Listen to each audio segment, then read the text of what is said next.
Hi అండి. మన ఆంధ్రప్రదేశ్లో చదువు ఉన్న వాళ్ళకి, ఇంటి దగ్గర ఉన్న వాళ్ళకి, ఆల్రెడీ కాంపిటేటివ్ ఎగ్జామ్స్ ప్రిపేర్ అవుతున్న వాళ్ళకి ఇది సువర్ణ అవకాశం అని చెప్పుకోవచ్చు. Work from home jobs Andhra Pradesh government provide చేస్తుంది. ఇది అందరూ చూసే ఉంటారు న్యూస్లో. అయితే దీన్నే కౌశలం అంటారు. అంతకుముందు ఏం చేసేవారు, మన సచివాలయం స్టాఫ్ ఇంటింటికి వచ్చి సర్వే చేశారు. ఇప్పుడు సెకండ్ పొజిషన్ ఏంటంటే సెల్ఫ్ రిజిస్ట్రేషన్.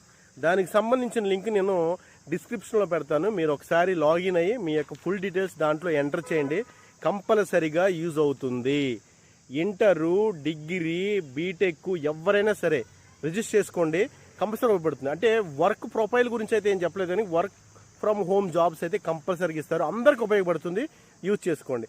ఏం లేదండి, కింద ఇచ్చినటువంటి లింక్ మీద లాగిన్ అవ్వండి. లాగిన్ అయిన తర్వాత ఫస్ట్ మీ ఆధార్ కార్డు నెంబర్ అడుగుతుంది. ఆధార్ కార్డు ఎంటర్ చేయగానే ఓటీపీ వస్తుంది. ఓటీపీ ఎంటర్ చేయండి. ఓటీపీ ఎంటర్ చేయగానే మీకు సంబంధించిన ఫుల్ డీటెయిల్స్ వస్తాయి. మీ పేరు, మీ ఊరు, మీరు మొత్తం ఫుల్ డీటెయిల్స్ వస్తాయి. కింద మెయిల్ ఐడి అడుగుతుంది. మెయిల్ ఐడిని ఎంటర్ చేయండి. మెయిల్ ఐడికి ఒక ఓటీపీ వస్తుంది. ఇది ఓటీపీ 1 మినిట్లో ఎంటర్ చేయాలి, లేకపోతే మళ్ళీ 1 మినిట్ బ్యాక్ వచ్చేస్తుంది. ఒక 2-3 టైమ్స్ మీరు ట్రై చేయండి. అది కూడా అయిపోయిన తర్వాత డీటెయిల్స్ అడుగుతుంది. మీరేం చదువుకున్నారు, బీఎస్సీయా లేకపోతే ఇంజనీరింగా, ఎంఎస్సీయా, అక్కడ అడుగుతుంది. చెప్పండి. దానికి సంబంధించిన స్పెసిఫికేషను, యూనివర్సిటీ, ఎక్కడ చదువుకున్నారు, అలాగే 1 by 1 పర్సెంటేజ్ ఎంత, అలా మొత్తం 1 by 1 చేసిన తర్వాత లాస్ట్లో సర్టిఫికేట్ సబ్మిట్ చేయమంటుంది. మీ మొబైల్లోనే చేసుకోండి. ఒక ఫోటో తీసి సబ్మిట్ చేయండి.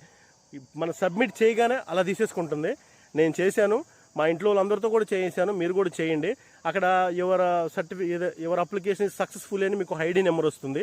నేను పైన చూపిస్తాను. మీకు ఐడి నెంబర్ వస్తుంది, అంటే మీరు రిజిస్ట్రేషన్ అయినట్టే. చేసుకోండి, ఎందుకైనా మంచిది, ఉపయోగపడుతుంది. Please think. ఎందుకంటే ఇది యూజ్ఫుల్ మ్యాటర్ అని అందరికీ చెప్తున్నాను. దయచేసి ఒకసారి ఆలోచించండి. Thank you.